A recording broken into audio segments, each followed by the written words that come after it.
Good morning dear students, welcome back to Hindi class.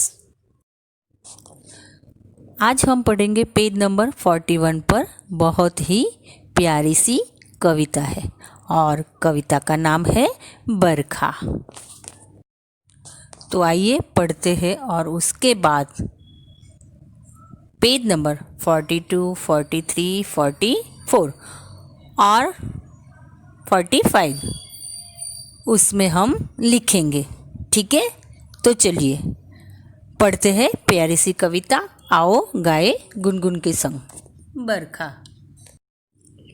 आओ आओ बरखा रानी, छम छम छम बरसाओ पानी, धरती की तुम प्यास बुझाओ, लोगों के मन को हरसाओ।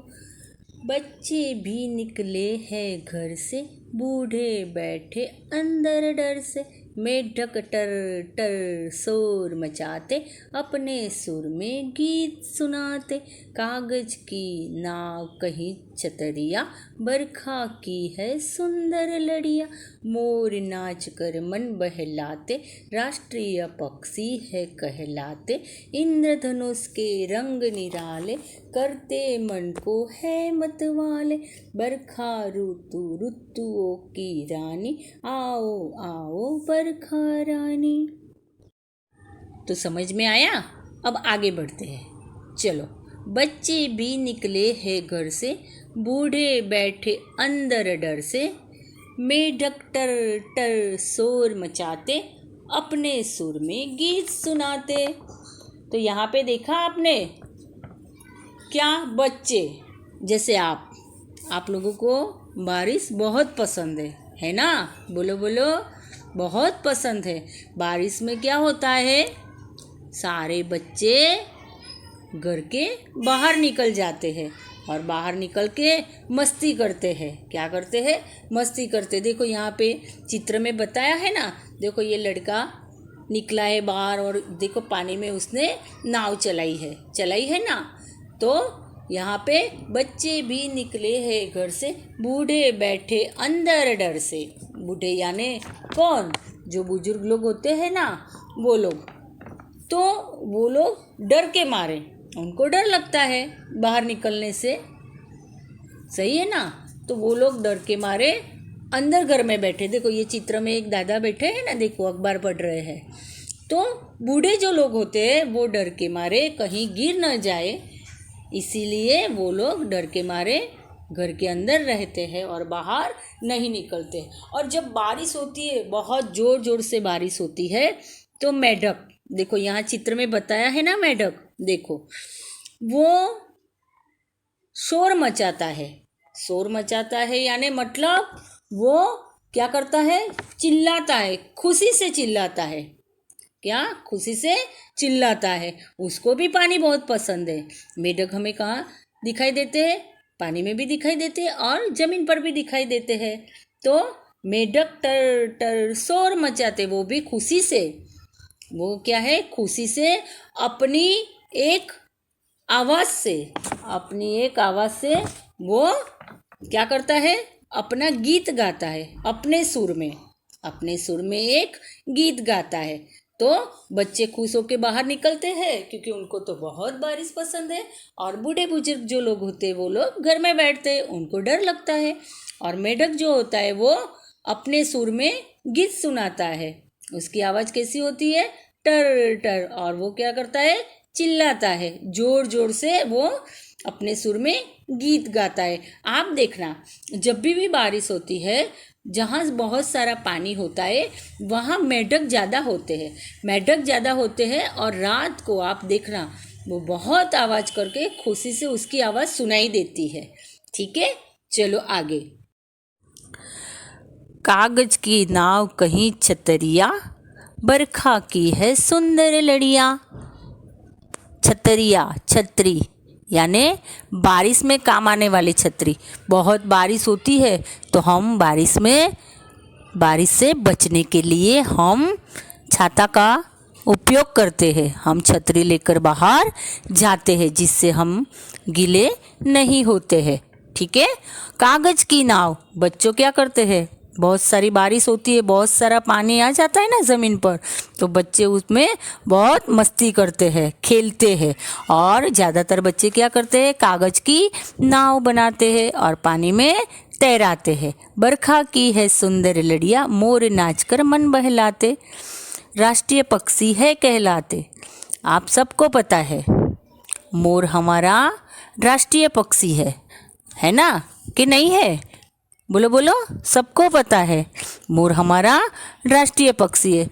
मोर जो कि राष्ट्रीय पक्षी है हमारा, वह नाचने लगता है। क्या होता है? नाचने लगता है। मोर को बारिश बहुत पसंद है। मोर को बारिश बहुत पसंद है। मोर अपने पंख जो होते हैं ना, अत्यधिक उसके पंख आकर्षक होते हैं। क्या होते हैं? आकर्षक होते हैं। और बहुत बारिश होती है ना, तो मोर है ना खुशी से नाचने लगता है, झूमने लगता है, नाचता है, एक खुशी से नाचता है वो। और अपनी जितनी भी पंख है वो फैलाकर वो नाचने लगता है। क्यों? क्योंकि आपकी तरह मोर को भी बारिश बहुत पसंद है। समझ में आया? क्योंकि देखो यहाँ पे कागज़ की नाव भी बच्चे बना के तैरा रहे हैं और मोर भी खुशी से झूमने लगा है। आगे, इंद्रधनुष के रंग निराले, करते मन को है मतवाले, बरखा ऋतु ऋतुओं की रानी, आओ आओ बरखा रानी। इंद्रधनुष के रंग निराले, करते मन को है मतवाले, बरखा ऋतु ऋतुओं की रानी, आओ आओ बरखा रानी। इंद्रधनुष 7 रंगों से बना हुआ धनुष, इसे हम इंद्रधनुष कहते हैं। इंद्रधनुष हमें कब दिखाई देता है? बारिश के मौसम में आकाश में दिखाई देता है। 7 रंगों से बना हुआ रेनबो आपने देखा ही होगा, शायद देखा है ना। तो इंद्रधनुष के रंग निराले, निराले यानी उनके जो रंग होते हैं अलग अलग, उससे क्या होता है? हमारा मन खुश हो जाता है। क्या हो जाता है? हमारा मन खुश हो जाता है। तो यहाँ पे आपने देखा बरखा रानी को बुला रहे हैं। क्यों बुला रहे हैं? अगर हमारे जीवन में बारिश नहीं होती तो हमारा जीवन नहीं होता। क्यों नहीं होता? क्योंकि आपको पता है हमारे मानव जीवन में, पशु पक्षी के जीवन में पानी बहुत ज़रूरी है ना। देखो हम लोग तो क्या करते हैं, पानी नहीं होता है तो कुछ काम नहीं होता है। होता है? नहीं होता है। खाना बनाने में हमें पानी चाहिए, खाना बनाते हैं तो हमें पानी चाहिए। पर जब हम खेत में अनाज उगाते हैं तभी भी हमें पानी चाहिए। अगर पानी नहीं होगा तो अनाज नहीं मिलेगा, हमें नहीं मिलेगा ना। पशु पक्षी में भी वैसा ही है। पशु पक्षी को जीवन में भी पानी जरूरी है। और ज़मीन पर, धरती पर बहुत सारी गर्मी होती है। अगर बारिश नहीं होती तो क्या होता? कुछ जीवन नष्ट हो जाता। क्या हो जाता? जीवन नष्ट हो जाता। क्योंकि हम खाना खाने बिना रह सकते हैं, 1 दिन 2 दिन रह सकते, पर बिना पानी के हम नहीं रह सकते हैं। इसीलिए हमारे जीवन में पानी ज़रूरी है। आपने यहाँ चित्र में देखा, देखो ये पेड़ पौधे हैं ना, पेड़ पौधे पर भी पानी जब गिरता है, बारिश की जब बूंदें गिरती है तो उनका रूप भी एक अलग दिखाई देता है ना। और यहाँ पे देखो मेढक, बताया ना, तो वो भी खुशी से झूमने लगता है, उसको भी पानी बहुत पसंद है। तो हमारे जीवन में बारिश का महत्व बहुत ज़रूरी है। बारिश हमारे जीवन के लिए अत्यंत ज़रूरी है। ठीक है, तो यहाँ पे आपने क्या देखा? आज हमने बरखा रानी कविता पढ़ी और बरखा रानी कविता में मैंने आपको बताया बरखा, डर, शोर, छतरिया, इंद्रधनुष, सारे मैंने आपको मीनिंग बताए ना। बरखा यानी बारिश, डर यानी डर जाना। क्यों डर जाना? क्योंकि बारिश में क्या होता है, आकाश में बिजली भी कड़कती है ना, तो उससे भी डर लगता है। शोर यानी जोर से चिल्लाना। छतरिया, छाता, इंद्रधनुष, 7 रंगों से बना हुआ धनुष, इससे हम इंद्रधनुष कहते हैं। तो आपने यहाँ पे आज कविता में पढ़ा बरखा रानी के बारे में। क्या पढ़ा? बरखा रानी। बरखा रानी पढ़ा आज हमने, ठीक है। अब हम एक्सरसाइज देख लेते हैं, पेज नंबर 42। शब्दार्थ, वर्ड मीनिंग। बरखा यानी बारिश। इंद्रधनुष, 7 रंगों से बना धनुष। सुंदर, अच्छा। शोर, चिल्लाना। डर, डरना। छतरी, बारिश में काम आने वाली छतरी। यहाँ पे देखो लेखनी, राइटिंग। एक वाक्य में उत्तर लिखिए, ये आपको नोटबुक में लिखना है। शब्दार्थ भी आपको नोटबुक में लिखना है, ठीक है। राइट आंसर इन 1 सेंटेंस, एक ही वाक्य में आपको जवाब लिखना है। क, मेढक बरखा होने पर कैसा शोर मचाता है? तो मेढक बरखा होने पर टर टर का शोर मचाता है। बच्चे बरखा आने पर क्या क्या करते हैं? दूसरा सवाल, बच्चे बरखा आने पर अपने अपने घरों से बाहर निकल जाते हैं और कागज की नाव बनाकर पानी में तैराते हैं। तीसरा प्रश्न, इंद्रधनुष के रंग को कैसा बताया गया है और क्यों? तो इसका आंसर है, इंद्रधनुष के रंग को निराला बताया गया है क्योंकि इसके रंग मन को हर लेते हैं। चौथा सवाल, प्रस्तुत कविता किस पर आधारित है? तो इसका आंसर है, प्रस्तुत कविता वर्षा ऋतु पर आधारित है। ये दूसरा प्रश्न हमारा। सही पर सही का निशान लगाइए। राइट इन योर नोटबुक, ये भी आपको नोटबुक में लिखना है, ठीक है। बरखा ऋतुओं की रानी है, गलत। बरखा चमचम पानी बरसाती है, सही। इंद्रधनुष के रंग निराले होते हैं, सही। बरखा होने पर मेढक नाचते हैं, तो ये गलत है। प्रश्न 4, सही शब्दों से खाली स्थान भरिए। Fill in the blanks with right words. तो यहाँ पे देखो, पहली फीलिंग्स है, मेढक टर टर डैश मचाते हैं, तो क्या मचाते हैं? शोर मचाते हैं। कागज की डैश कहीं डैश, तो कागज की नाव कहीं छतरिया। डैश के रंग निराले, इंद्रधनुष के रंग निराले। वर्षा ऋतु डैश की रानी, तो वर्षा ऋतु ऋतुओं की रानी है। आगे प्रश्न 4, श्रुत लेख। तो ये भी आपको क्या करना है? लड़ियाँ, बरखा, ऋतुओं और इंद्रधनुष, ये भी आपको नोटबुक में लिखना है। आगे चलते हैं, भाषा ज्ञान, लैंग्वेज। तो यहाँ पे निम्नलिखित शब्दों से वाक्य बनाइए। तो ये भी आपको right in your text book, ये आपको right in your text book में लिखना है। मैं आपको PDF भेजूंगी। मेक सेंटेंस, बरखा। बरखा गर्मी से राहत दिलाती है। बरखा क्या करती है? गर्मी से राहत दिलाती है। ये हमारा सेंटेंस है, वाक्य है। दूसरा वाक्य है हमारा नाव। छोटे बच्चे कागज की नाव बनाकर बारिश के पानी में तैराते हैं। तीसरा हमारा वाक्य है मोर। तो मोर के पंख अत्यधिक आकर्षक होते हैं। ऋतु, शीत ऋतु के समय भारत में ठंड बढ़ जाती है। ये था भाषा ज्ञान का पहला प्रश्न, जिसमें आपको शब्द दिए हैं और आपको वाक्य बनाकर लिखना है। पर्यायवाची शब्द लिखिए, ठीक है। तो वर्षा, पर्यायवाची शब्द में सबसे पहला है वर्षा, तो आप लिखोगे बरसात, बरखा। धरती, भूमि, धरा।